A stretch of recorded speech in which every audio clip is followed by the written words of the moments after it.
Yo, and welcome back to another episode of Iota Poet. Today we're just randomly vibing with the Senior Regulatory Affairs Officer of the Iota Foundation. Just a random Thursday afternoon. So today we're going to talk about Iota Foundation's growing influence in the European Union. How Mariana is leading the charge for Iota adoption and how Iota doesn't just help bag holders, but how Iota can have a much deeper impact, especially in terms of social impact. So make sure you eat all your greens before this episode because this one's going to get quite deep. So enjoy the episode, Mariana, and I'll see you on the other side. Great to have you on. How are you? Thank you for the invitation. That's fine. Yeah, you've come all the way from Colombia to be here. No, obviously, yeah. Well, I came like 7 years ago, so Yeah. this time was not that big of a deal, I would say.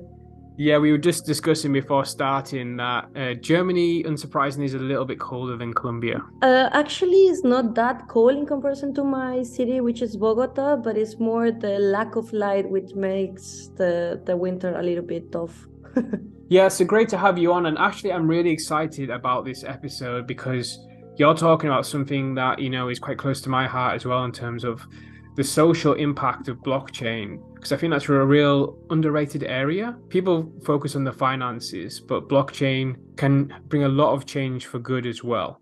So, where better else to start than how you got into Iota? Can you tell us a bit more about that? Sure. Well, just first, I don't think that focusing in finances is not social impact because it's an integral part of actually how you achieve social impact. And there is a lot of use cases there that are also creating social impact that we can discuss later. But yeah, how I started is I have a background in law and I did post-degree studies in human rights and humanitarian law. And I was working back then in transitional justice and child protection back in Colombia with different NGOs. One of them was the second biggest NGO worldwide in child protection. And I got really interested in how we can use technologies to actually accelerate the job of the development sector to achieve better impact. And at that time, I was moving also to Germany, and Iota was looking for a social impact project manager, and that's how I started with them. I started with the theme of the social impact that was later on merged to the market adoption theme, because actually every project that we were doing at that time was doing social impact in a way or another. And then I became lead project manager of the foundation, and I was overseeing the implementation of over 50 projects that we have with the European Union and other governments worldwide, Japan, one of them with the NIDO project, and the Canadian government with the DMRB in cooperation with Climate Check. And now with the new focus that the foundation has, where we decided that we cannot actually do everything, and we wanted to empower more the community. So the community is the one that is going to build now those amazing use cases. We, as you know from Dominic's blog post a couple of months ago, we are doing some spin-off and some projects are also being handed over to community members. We are focusing more in, of course, keeping the development of the protocol. So that is the main core task that the engineering research teams are overtaking right now more than ever. And it's not that it was not done before, but there was also a little bit distraction with the projects because we needed to develop certain specific things for the project. So now we decided that the whole engineering team is going to be focused on the protocol, and we are not going to distract with projects besides EPSI, as you know. And then the other focus is that, of course, creating an amazing technology requires also to have an environment that enables the innovators to create solutions. And that comes hand by hand with the regulatory part. And as I have the background in law and I have this leadership position in INATBA, now I'm focusing on that. So I moved to the legal team and I'm supporting right now in all our regulatory efforts, especially here in Europe. Yeah, I imagine that's going to keep you very busy with all the stuff that's going on with crypto at the moment. I think there's even more regulatory stuff coming in from America, isn't there, of the SEC? There's a lot of going on, not only with that, we also have the AML and KYC regulation here, the travel of funds regulation, also everything that is happening with the IDAS that was also published a couple of days ago, GDPR as well. So you have a lot of things going on at the same time, and it is really important to keep an eye in the different silos or regulatory silos that are moving, because at some point they're gonna all interconnect and will impact what we are doing. Some of those regulations, even though when they're agreed by the parliament, they will need like 18 months to actually be applicable, and then there will be reviews to see how the regulation is going. So it's really important to stay on top of the conversations that are happening in Brussels, as well as here in Germany, for example, and be able to know when there is like red flags that could impact the sector in a not so great way for innovators, so we can actually intervene and talk to regulators. And most of the job that we are doing right now is like work as a bridge, so basically opening the door for having dialogue with regulators and industry players, so the regulators also understand the deep down things that you can do with the technology, and how some things can actually be solved by the technology, some things that they want to address, for example, in terms of AML and KYC. So there are really interesting discussions, and it's how to bridge them, no? Because like if sometimes like when we are like I'm not a technical person, of course, like I'm a lawyer, and sometimes I even struggle to understand how certain things works. And what I do is just like go to our team and sit with them and talk to them and try to understand, to grasp an idea, so I can explain it to others that have like the same level of understanding that I have, or even less. And with the regulators, that's the main thing as well. Like they know really well how the whole system works in Brussels, which is also super complex, and I don't expect that like an engineer understand as well, but they don't understand the technology in the way that an engineer will do. So how we can bridge these two different targets and put it in a table, and they speak a language that both of them can understand, so there is an agreement at the end. The initial question that jumps up for me there is, how do you open the doors with regulators? How does that process look? That actually varies. There is a lot of regulators that actually are on top of the conversation right now. I met with a couple of them in the last 2 weeks, and they are really knowledgeable in what is going on. Actually, like social impact is one great door opener for those conversations. We also cooperate with offices in Brussels. So one thing that I've been doing with the regulatory team together is creating roundtables. So we organize already 3 roundtables. No, 2 actually. We hosted 2, and there are 2 more coming on. One is actually next week.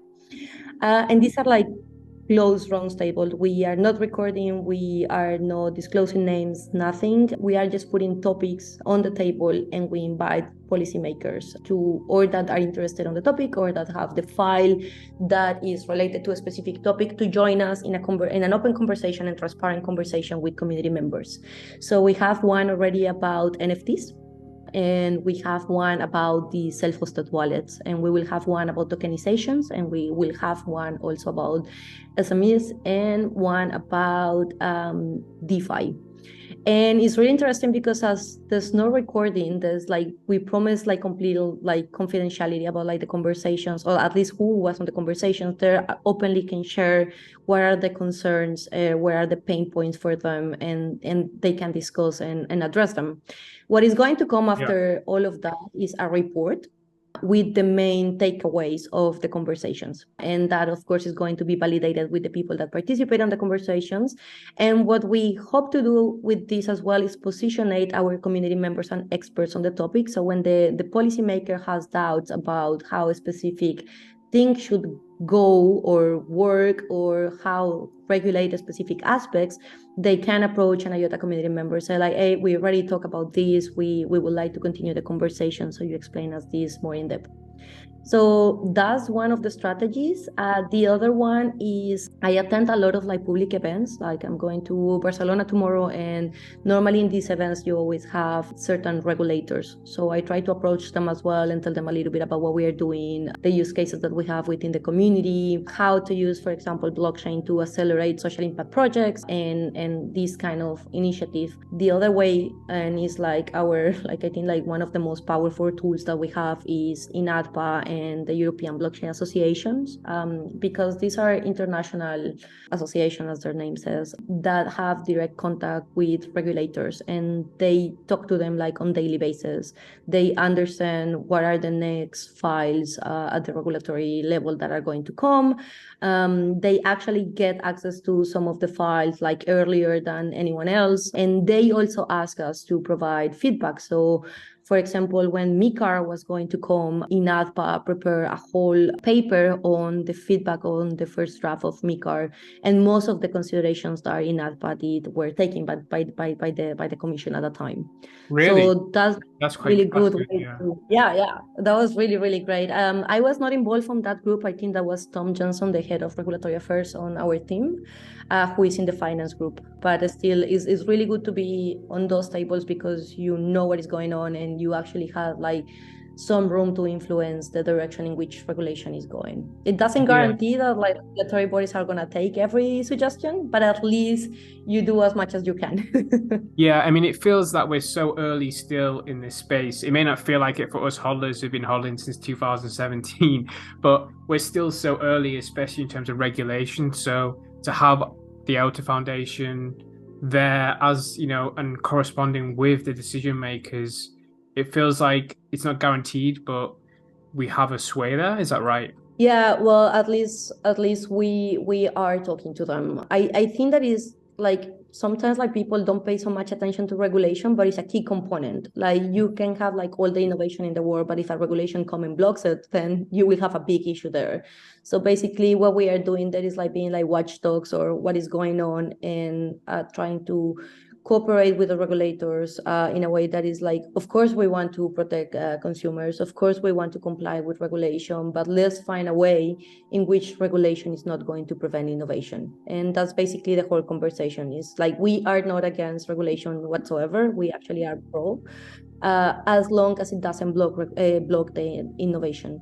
Yeah, exactly. There was something there that you just mentioned. It just reminded me something that we are doing. We organize a series called Let's Talk About Regulation, which is an open conversation on Discord happening once a month. And we are bringing experts from different regulatory settings. Like it might not be someone working with the Commission of the Parliament, but like the first one was, for example, with FTI, which is a lobby agency in Brussels, and they did a really great job explaining MiCAR to everyone in the community. So like I think that is an invitation what I'm doing right now to join those conversations because they're really useful for those working on use cases or are creating on top of IOTA to also understand what are the different regulations in place and how they might be impacted by them. Okay, and is stuff around, you know, for example, being a security, because that's in the news at the moment, is that stuff that the Iota Foundation takes into consideration when it brings out these features or like strategic decisions? I cannot answer that question right now. I'm not involved in those conversations, so I couldn't tell you. I cover everything. That's okay. But yeah, you raised a lot there that I'd like, quite like to dive into. But I think one of the key places to dive into first is this INATBA. I think that's, I keep saying this wrong, apologies. Is that how it's pronounced? INATBA?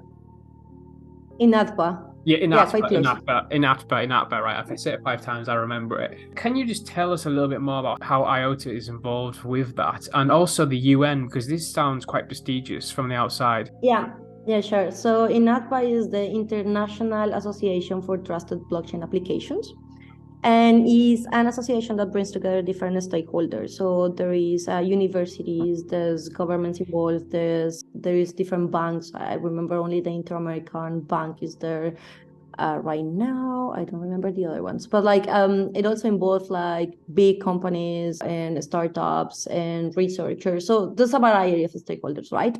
And what it creates is like a place to have discussions about different topics and gives the kind of like the power of community that is not only one voice, but the voice of those working on those particular topics.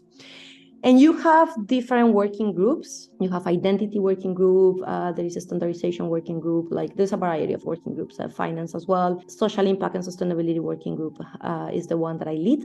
And then you have two bodies, the Academic Advisory Board and the Governmental Advisory Board. The Academic Advisory Board is conformed for like different universities and professors, which gives advice in the different papers that we produce and the methodologies that we use. So actually what we produce will have some impact and it's not just a random piece of paper. And the Governmental Advisory Board is really useful as well because it let us understand priorities in certain regions, and they also contribute or request, for example, information about climate action or carbon monitoring in specific regions as well. That was one of the topics last year.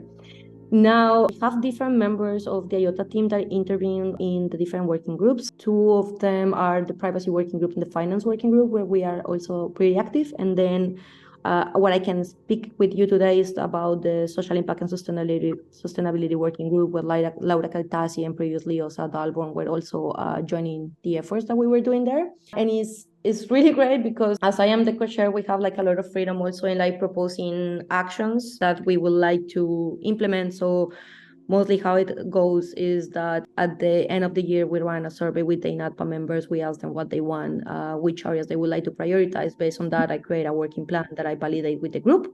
If I'm speaking too fast, let me know, because I know I speak really fast. And long story short, that's how we actually cooperate with them. So last year, like actually, Iota has been involved with INATBA since 2019. We are founding members, so we have been present there since day one. And with the Social Impact Working Group on 2021, we ran a survey with 69 projects. Funny fact, like I think that like over 35 of them were actually using the Iota protocol.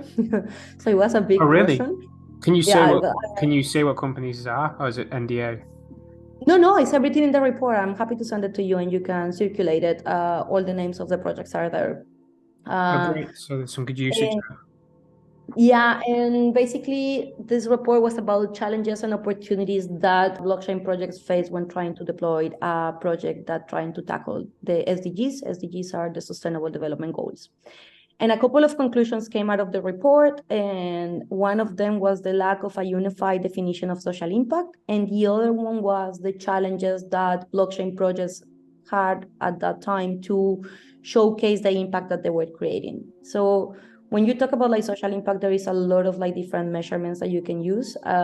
There's also standards. Some of them have a paywall, and if you are a small or medium-sized project, you are not going to invest your resources in accessing those standards or bringing impact evaluators to your project to actually like showcase that you are actually like focusing your resources on building.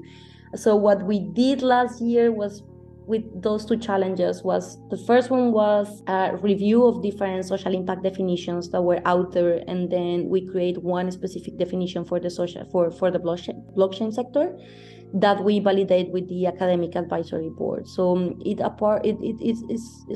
a little bit different of the definitions that were out there because we added or we removed the intentionality part, which means basically that if you are a project and you are generating impact, that impact didn't need to be part of your plan or your goals. It just happened because of the way that you perform your project, which is the case of like a lot of blockchain projects that are focusing more in, I don't know, as you mentioned, like financial, and at the end, financial solutions. And at the end, what they end up doing is financial inclusion.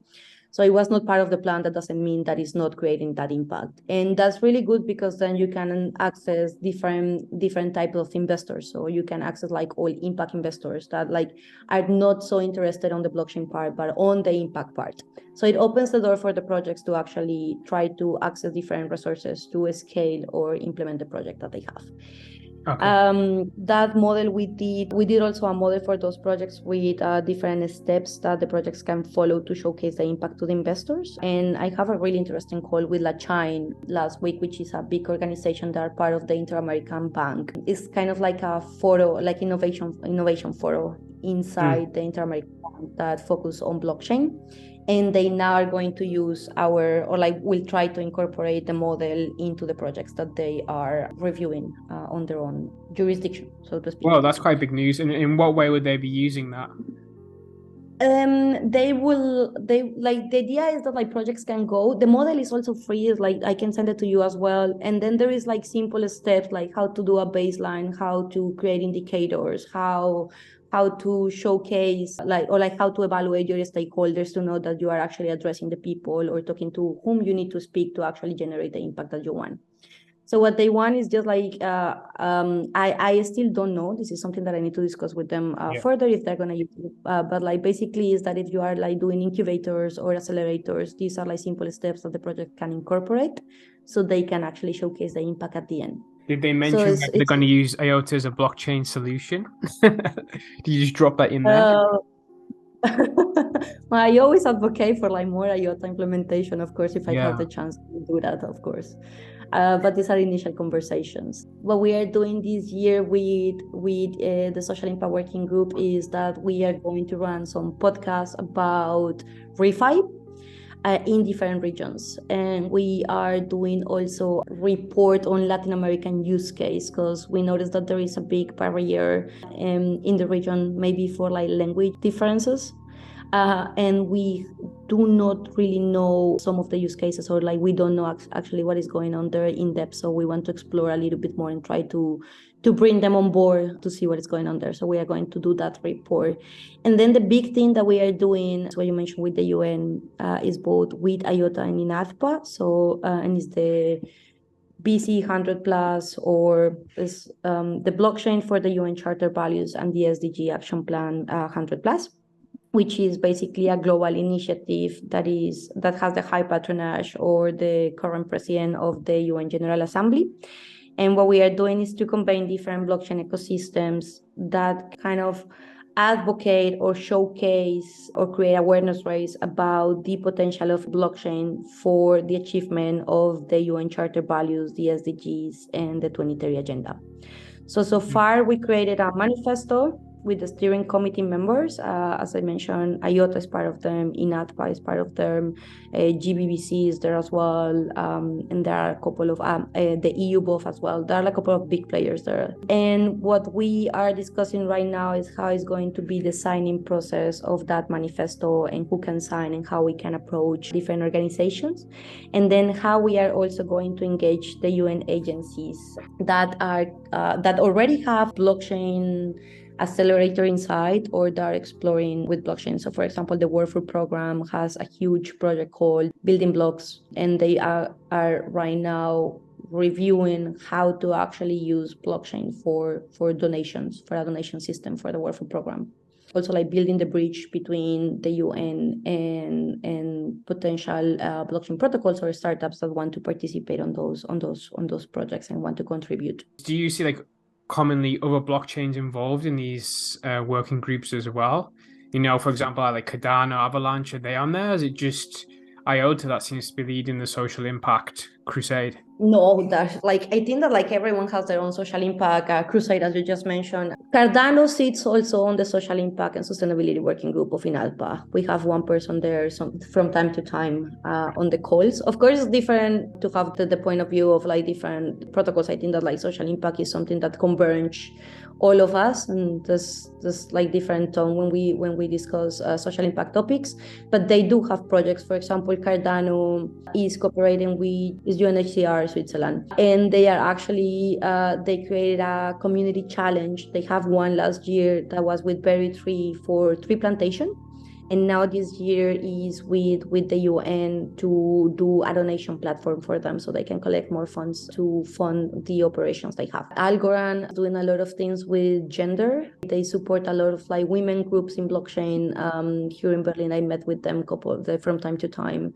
That are trying to bring more women into blockchain. So there are different organizations, different protocols are doing different things in different fronts. Social impact is so broad that we have different use cases and different approaches. If you look at the IOTA community, I always use IOTA community projects as example of social impact. So we have IOTA Origin that is doing all the provenance and certification of conflict minerals, which is huge. And if you think in the considerations of implications of social impact that they have or could have, That's huge. Then you have energy knip that was just used by the municipalities in the Netherlands to actually distribute relief money to families that were heavily impacted for the energy prices. Then you have Genatech that is doing tokenization of land to finance small farmers. The DMRB with all the carbon monitoring in South America that they're doing that can be replicated to other regions. That now are also that are cooperating with like gold standards, and you have Signar doing digital twins of crops to actually like see the conditions and the quality of the crops, and the Sunaverse, what they did with the artists for Ukraine with the two collections. So just one of examples in the Iota community. And I think that that's one of like the major impact that we have right now is that we have a really active community. So I don't need to recommend places to find use cases. I simply ask to Holger or Antonio, that are community managers, or the Touchpoint team, and just like, guys, I want to find a use case about supply chain, and then they say like, talk to the people in TLIP. So we have like those use cases in Iota. So it's like, it actually does like my job a little bit easier, because when I need to present something and showcase that there is actually a potential to achieve social impact, I just need to show these concrete examples and show what they're doing. Yeah, exactly. I mean, this is the thing I love about IOTA, is that really cuts back to the original vision of IOTA, which is like this new infrastructure around the world and energy. Nip, what was that first one you mentioned there? Sorry, you mentioned energy, and there was one before that. Iota Origin. Iota Origin. Ah, yes, yeah. I've Yeah. spoken with that guy a few times. Yeah, so it really cuts to the core of what IOTA is about. And don't get me wrong, I love the Shimmer and the DeFi stuff. I think that's needed, but these projects really are the projects that excite me, I feel. Yeah, I just think that like everything converge in some point. Like the DeFi is also, I really like the potential of DeFi. Like we are actually working right now. I just like send it out, I think on Fridays, a survey. We are trying to understand the DeFi definition from the industry players.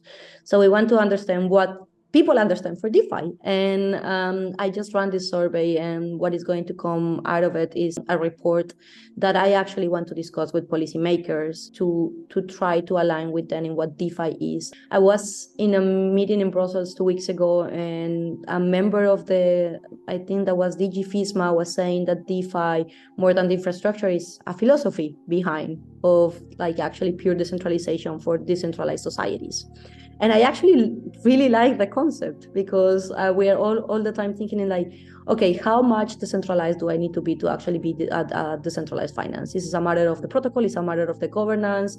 And then this guy come out of like completely different approach and say like, it's a philosophy. And I was just like, wow, like this is a different approach. So let's ask people, maybe everyone has a different understanding of what DeFi is and the direction that it should go. And that's really dangerous, because like if everyone thinks something different, then how we are going to regulate it? There is an so we are running now that part, and I think that that's a really interesting discussion, because this also will impact actually how those social impact projects are being deployed in the different regions, depending on the regulation, of course. And the whole concept behind the DeFi and the governance behind DeFi, I think that is really good, because it's going back to direct democracy, which we have not seen since the Greeks. So it's a really interesting concept, I guess. And as a lawyer, I found it fascinating. Yeah, Marina, I think I could talk to you all day about this stuff because we have some in common. Is I'm also a lawyer, so we could both nerd out about this, these legal stuffs all day. I think, and just talking to you is making my brain light up in terms of all the different questions and topics I'd love to discuss with you. But there seems to be so much going on behind the scenes. But one thing that comes up for me is, if you follow like Twitter and Reddit and all these forums, you kind of get a lot of people think there's like almost like a conspiracy by policymakers against DeFi and crypto. And as someone who kind of operates in those spheres, what's your impression? Are they really closed off to DeFi and want to get rid of it, or are they open to working with it? Well, I think that like first of all, we cannot generalize. Like I think that like generalizing in any settings is just a bad idea, and we just like go to wrong conclusions. You have Yeah. both sides. You have people that is really pro DLT, pro DeFi, pro crypto, and you have some others that I think that are more concerned. That I guess, and this is just me interpreting what I see, is that actually where is the liability going if you don't have an entity behind that you can hold responsible if something goes wrong. So those that are concerned is not like coming out of nowhere, and these concerns are not like I guess like just because they want to block innovation. I think that they just want to protect users, especially after everything that happened in the last couple of months Yeah, everyone got with like wrecked. certain big players that like just create panic in the ecosystem. But I think that like the way to address those concerns is talking to them and then showing how things can be different and coming also with numbers. I think that in 2 weeks ago they were also like saying like I don't have the name of the report, but I can also like Google and share it with you, that crypto represents only like I think that was like less than 10 or 20% of ways in which terrorism is financed or like anti or like money laundering is going on. So if it's just 20%, what is the other 80 is in the traditional financial system. So Yeah. why are we actually like giving more attention here? And is where are these concerns coming from? Are they actually valid concerns, or we are just like listen to a lot of people that is really loud, but they don't have the fundamental truth of what is actually happening? And you see that also when we talk about the energy consumption of crypto itself. Like with IOTA, we don't have that like issue, I would say. I don't know if you saw the presentation that Matthew Jagger put together when he did like a comparison based on a report that we did also in IOTA with the energy consumption of different protocols. I can send that to you.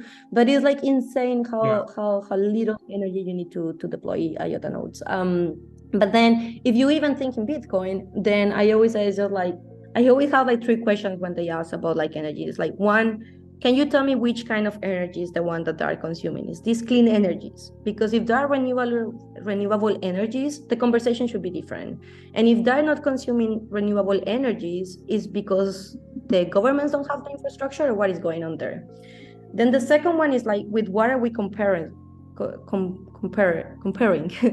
Are we saying that is like 4 times what like Denmark consume, or I think that that's like the comparison that is out there, or like with what are we comparing? Because if you look at the traditional financial system in comparison to the energy consumption of Bitcoin, is way higher, way higher. So like with what are we comparing when we say that is too much? And the other thing is like what are we actually doing with that energy? Because we use energy all the time. Like you and me are using energy right now to record this call. Yeah. Is energy that is just like going to these like Matthew effects where the richer will become richer, or is actually projects like the ones that I mentioned of the Iota community that are actually creating like financial inclusion, are creating quality and more equitable societies, are actually like helping us to understand and track carbon, or like track carbon in a more transparent and accurate way to avoid greenwashing. So it's like all of these questions are like, why is people making these statements about energy? And the same with like, why is the people making these statements about money laundering and finance of terrorism? Are they based on actual research? Do they have the numbers behind? And with what are they comparing? And regardless of what is the reason, then let's talk to them. Let's show them that there is another way, that this is not everything that is about. So we can address and say like, okay, I hear you, I understand your concerns, but like, let me show you something else.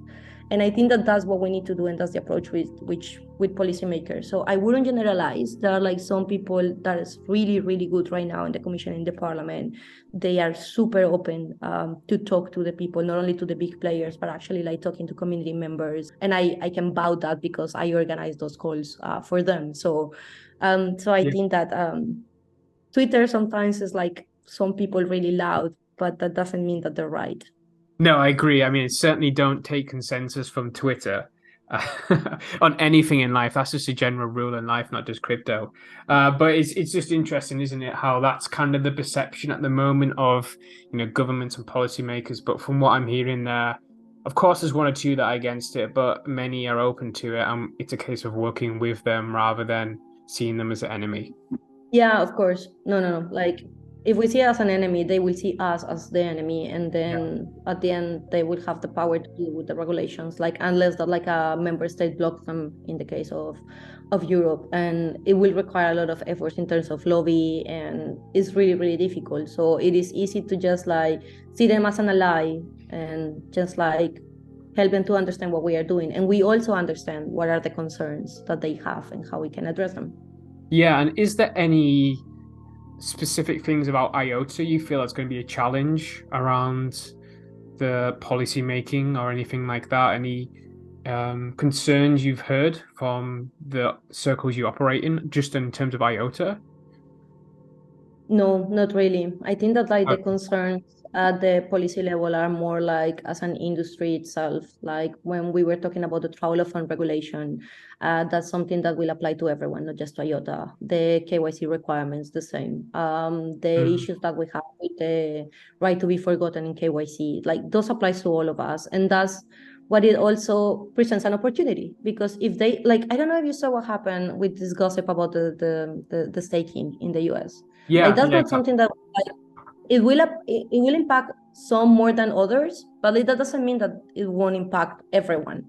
So it's a really interesting opportunity for all of us to come together and present a united front. So sometimes like when this like for example with the MiCA regulation and INATBA, this was not just IOTA signing, just I don't know, Cardano signing. It was all of us as members of INATBA signing to present a united front. And I think that this is a more strong statement when you approach policymakers because it's not one voice, it's like the voice of the industry saying like, red flag, this is going to stop innovation, this is going to block us, this can impact really heavy the economy. So I think that that's I see it more as an opportunity, but like I'm a more like solution oriented person. So I always try to see what to make the best out of the situation. And I think that these kind of challenges present us the opportunity to work together and interact with others yes. outside of the IOTA ecosystem. Seeing it as an opportunity, I think is a really good way to look at it. And I think, the solution approach is the lawyer in you coming out. Give me this solution. It's always in my brain.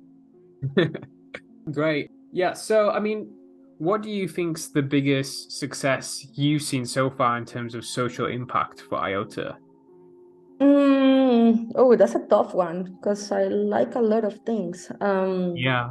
I guess the lighthouse projects was a really good way to position it ourselves in the social impact space. The lighthouse projects were the ones that we have with the EU at the beginning, so it was more like an inspiration to others of what you could do. So we have the Digit project that was also working with 7 mines around Europe about how to make it was about sustainable mining. So actually, like how to measure the environmental impact of the mines. Is that still ongoing? It's still ongoing, but we are not the team developing. We hand over this to community members. Oh. But But they're still using IOTA, are they? The IOTA Tangle. yes, yes, yes, Oh. yes, yes, yes, yes, yes, yes. So those projects actually were like something that we wanted to just do at the beginning to showcase what you could do and what are the different possibilities. For example, TLIP, I think that is a great example for supply chain, and they're like growing and they're like Tell us a bit more about scaling the that, sorry. The TLP, what's that, sorry? TLIP is the trademark is Africa. I think that if you want the deep information of that, you need to talk to Jens or to Osa Dalborn because I have not been involved in already a couple of months. But basically what they're doing is eliminating the perpetrate process for the movement of goods between East Africa and the UK. And now they are expanding. So it's not only East Africa, I think that they are expanding to other African regions. And basically what they're doing is making the market there more competitive so they can enter to compete with European market. It's a really interesting project, so I would really recommend you to talk to them. Yeah, But that yeah, sounds this really interesting. I've heard that Africa is one of the fastest growing continents in terms of use of blockchain. yeah probably Yeah. I don't know that they It was also actually have a lot. another IF member that told me that. Spoiler alert, I've been speaking with another IF member, so that'll be another episode coming out, but we talk about that briefly. But yeah, Yeah, You can Yes. talk to them, but like, yeah, they even have like Samba, that is the South African Blockchain Association. So like they are really, really active. There's a lot of going on there. So I guess that like it was good to just like have like these lighthouse projects. And now when we see what is going on the IOTA ecosystem, as I said, like there is like so many use cases right now out there that they have nothing to do with us itself, but it's like the community, the one that is doing it. Just I feel that like we did something good that these use cases are appearing there. And I think that like the other great impact that we are having is everything that we are doing with INATBA, because it actually sets the basis of how social impact is going to be perceived later on, and opens the door to speak about regulation as well. I think that I didn't mention, but like actually the social impact working group of INATBA was mentioned in the EU action plan to digitalize the energy system last year as one of the examples of what to do to actually advocate for blockchain in these kind of use cases. So that means we're doing something good if the EU and the Commission are using as an example. So I think that it just really positions you in like certain scenarios where it allows you to be more influencer to where the conversations are going, and it is easier to approach certain stakeholders or like big stakeholders like governments or regulators that are not so familiarized with the DLT space when you come to talk about social impact, that when you come to talk about how the consensus mechanism works behind the protocol. You know what I mean? So they are more like willing to open because they can relate and they understand. So you can present a different approach, or like offers a different approach to get closer to these policymakers or big players. Yeah, and it seems to me, again, this is what us IOTA holders believe in our mind, and you can get rid of this stream if you want right now, but it seems to me that the IOTA Foundation have a bit of a special relationship with the EU because we've got the EBSI, we've got all these different projects going on. Do you think there is like this connection? Do you think they really do respect IOTA? I just think that we have done a good job. So we are not in EPSI because we are friends with AC. We are in EPSI because our team worked really hard and did an amazing work there. And same with what we do with the social impact and sustainability working group and our role as IOTA in INATBA to actually be in these places. So I think that is more that we have done a really good job in the moment that we have interact with them.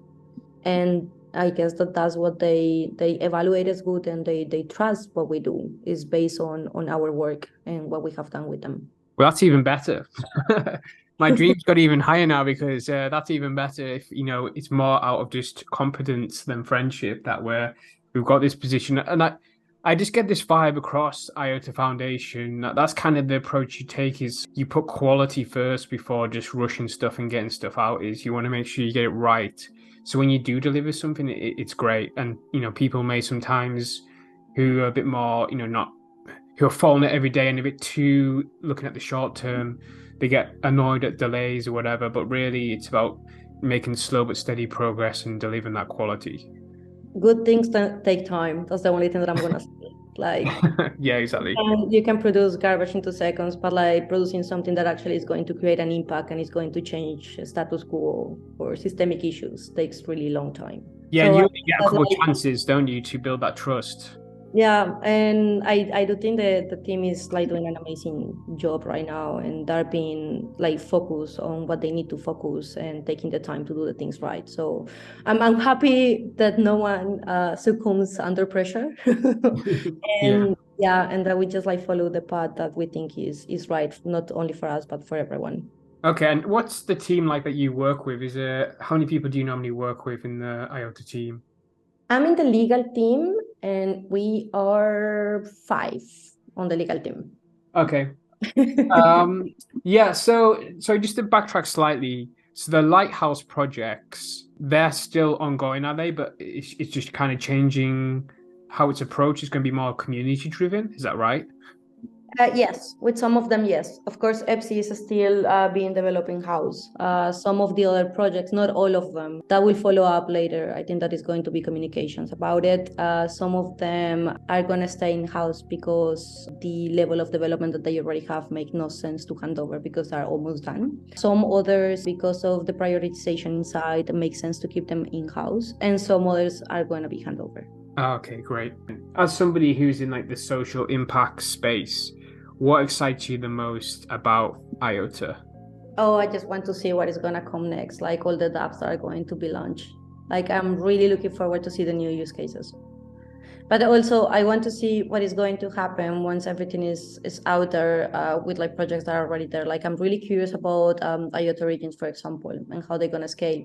So I kind of like feel that like there are like some seeds already in place, and I just like want to see how they grow, basically, if it doesn't sound way too Yeah. funny, but like I think that that's what I would like to see right now. What is going to happen with those use cases, and how they're actually going to scale. Just to go into specific projects, so there was Nido. I don't know how involved you were with that one, but that's finished now and that was seen as a success. Can you just explain what like a success usually means in like these type of projects with the government? Is it just like raising awareness? Is it like a proof of concept? Maybe it changes per project. It changed per project, but the idea, yes, the idea is to create like these proof of concepts that then later on they can replicate of a scale. I guess the most successful for me, more than Nido, will be the DMRB project, because the DMRB was financed in part by the Canadian government and it was in cooperation with Climate Check. They actually implemented in full like 2 pilots already, and they're like trying to scale as well. So that will be one that like for me is like check super successful, because they prove it works, and now they're just like scaling from one pilot to another pilot to another pilot to explore like different contexts and apply these different methodologies to measure carbon emission. And they even had like some interactions with Dell. Matthew Jagger is the brain behind that, and that's a really successful project. The other one is TLIP. TLIP is another project that also started as a small pilot, and now what you see is like scaling from East Africa. I think that it's not even called a trademark East Africa anymore, but like trademark Africa, because they Yeah, own regions. it's now So the East and the West. yeah, That's how it scaled. so that's what I think is success, is actually to show that it works and start to replicate and scale the pilots. And it seems like you have like so much on your plate. You know, you're traveling, you're doing roundtables, you're going to conferences. What does your day to day actually look like, or has it just changed so much? Changed a lot, but involve a lot about talking to people, raising awareness about social impact and blockchain, raising awareness about the potential of doing it with IOTA, highlighting like the specific characteristics of IOTA that make it so different to others. And actually, for me, it's like kind of like perfect match for social impact, especially as well for like the energy consumption and the fact that like the characteristics itself of IOTA, it makes it like somehow more suitable for certain use cases, especially in development sector. Yeah. So all of those kind of conversations happening all the time, it implies to read a lot, because I don't know if you have seen a piece of regulation, but they are really, really long and you need to read them really thorough. Oh So yeah, you don't trust me, that's what I spend half my day doing. so like those red flags are detected and they don't pass. I support a lot still with the projects that we still have. So I jump time to time in what is going on with EPSI to provide some support and advice and strategy.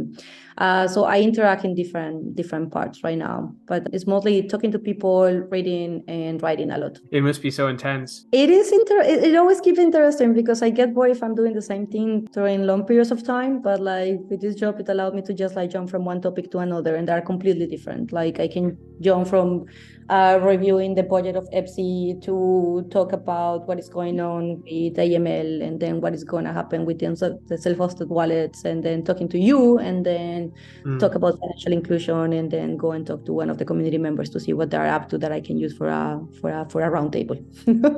Yeah. And what drives you to do this? You know, you seem, if you look at your history, you've always been interested in some sort of social impact. You could have just gone down the normal route of being like a lawyer in a, corporate law firm or I whatever. I did that for a year when I was still in university, and I was really bored. I don't know. I've always been like really into social causes, like my family also. So I think that is also like how I grew up. Like also in Colombia, you see a lot of inequality. The opportunities in Colombia are really limited somehow to access for certain people, and you grow seeing these things. And I guess at some point it's just like naturalized for everyone because it's the day to day. But like I could never turn around, so it never Mm. naturalized for me, and always felt unfair. So I just wanted to do something that, I don't know, when you go to sleep, it feels like you did something good for someone else that besides you. So kind of feel like that right now with the job that I'm doing. I don't think that I could do something else if it's not towards achieving social impact. Great to have you on board with the IF because, as I said right at the start, I think it's a crucial point that blockchain can solve, really, or at least help. Yeah, more than solve it, I think it accelerates what the others are doing. That's basically what we are trying to do with the UN initiative, and there are like many organizations already doing a great job, but how if we maybe integrate like certain blockchain solutions in what they're doing already, they can do it better and faster or reach out to more people. So it's not like coming with solutions for problems they don't have. It's actually understand what is going on with the development sector, NGOs, the UN agencies, and say like, hey guys, you know what? Like, did you consider this? Like, maybe we can solve it for you. Okay, well, I know we're getting close to time, so I'm just going to ask you one more question or so. What's like next for you then over the next quarter or so? What's the plan? That's gonna be really intense because I'm running these events that I mentioned before, and we still have like 2 to go. And the events with the policymakers and the community members I mentioned, and then after that, it comes the report that is actually sitting and thinking in everything that was said and come with like some recommendations or reviews or summary of what was discussed and what are the main points, and that takes some time. I'm also doing the DeFi definition, so the proposed definition that we want to show to policymakers. Like, I opened the survey on Friday and I already had like 74 answers. And these are like open questions, some of them. So you really need to review all the answers and then analyze the data. And this is only one of the surveys. There is another survey that INATBA is running in parallel for the INATBA members with the same questions. So it's going to be a lot of work of reading and analyzing the data and putting it in a way that is digestible and not so long. So we can talk to the academic advisory board to validate the findings, and then organize this meeting with the policymakers to actually discuss and get their feedback in the proposal. That if we come to a proposal, it can also happen that we don't arrive to a proposal with the answers that we collected. So all of this is a lot of work. I have a couple of events that I need to attend to present social impact and some IOTA use cases. There are a couple of events in the horizon. Plus anything that can happen in the daily day-to business and keep supporting the project. So there's a lot of work going on. Yeah. So I'm definitely going to be busy. Yeah, you're going to be extremely busy. Yeah, that's like, I'm really looking forward for that too. Yeah. You've been a great guest. Thanks for that. And you did mention a few reports throughout this episode. So, if anyone does want those reports, just let me know and I can get them and send them on to you. But yeah, thanks for coming. It's been great. And it sounds like you're really busy, so I'm going to let you get off.